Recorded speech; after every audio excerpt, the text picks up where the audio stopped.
그래서 X년 초에 500만 원의 해양 구조물을 취득했다. 현금 500만 원에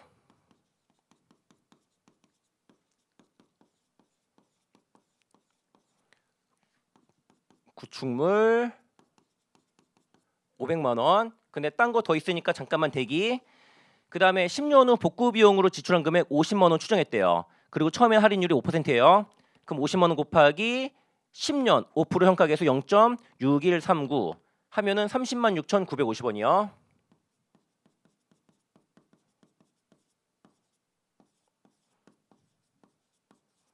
그 구축물이 530만 6,950원이에요. 여기다가 구축물 써보자. 구축물은 처음 시작 지점이 530만 6,950원.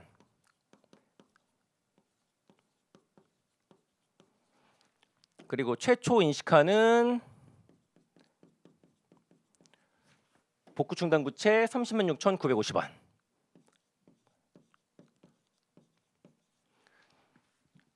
그리고 X 1년 말까지 한번 가보도록 할게요. 요거 감가상각을 해볼게요. 요 구축물 같은 경우는 10년의 잔존가치 없이 정액법이에요. 53만 695.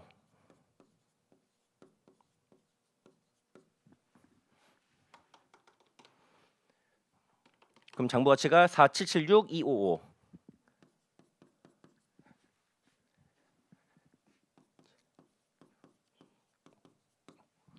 그 다음에 X년 말에 요거 재평가 모형을 조건데요. 공정가치가 490만 원이에요.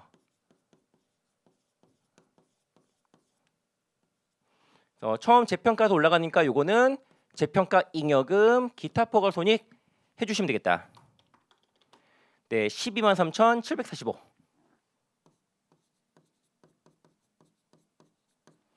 그 다음에 복구 충당 부채가 이 녀석 1년 동안에 얼마 증가한다? 얘한테 적용하는 할인율이 처음에는 5%였다. 5%.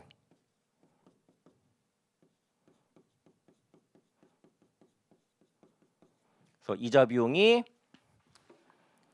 30만 6,950원의 5% 15,348.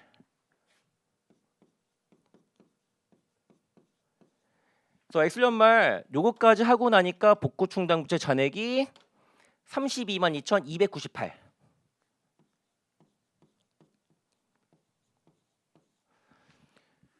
여기까지 회계 처리는 했다라고 쳐요. 너무 시간 많이 걸리니까. 평소대로라면은 여기까지만 하면 되는 건데 복구 충당 부채 추정치의 변경이 있었거든요. 얼마로 재추정해야 돼요? 예상되는 현금 흐름이 100만 원으로 바뀌었고요.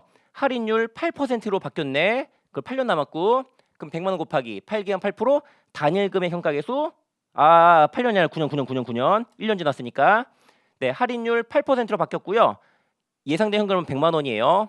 그러면은 9년 8% 현가계수 0.5003 해서 네, 50만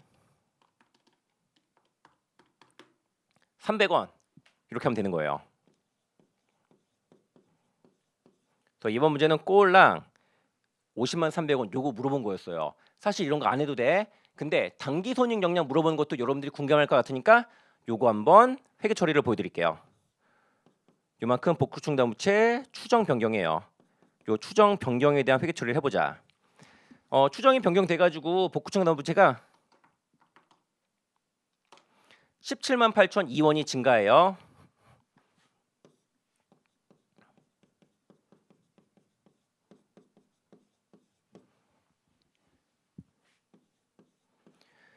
만약에 요 구축물의 원가 모형을 적은다면은 여기다가 17만 8,002원 구축물 이렇게 하면 되는 거예요. 근데 재평가 모형에 여기다가 구축물 17만 8,002원 하면 돼야 안 돼요? 안 된다라는 것이에요. 어떻게 되냐면은 여기다가는 재평가로 인한 손익을 넣어 주시면 돼요. 어떻게 생각하면 되냐면 만약에 요 상태에서 이 녀석을 구축물 요 금액으로 재평가해. 이때 뭐 단기 손익이든 기타 포괄 손익이든 들어갈 거잖아요. 딱 그거를 넣어달라 이거예요. 잘 봐. 지금 뭔가 손실 넣어야 되는데 어때요? 기타 포괄 손익 잔액이 123,745 있잖아요. 그러면은 요거를 까야겠다.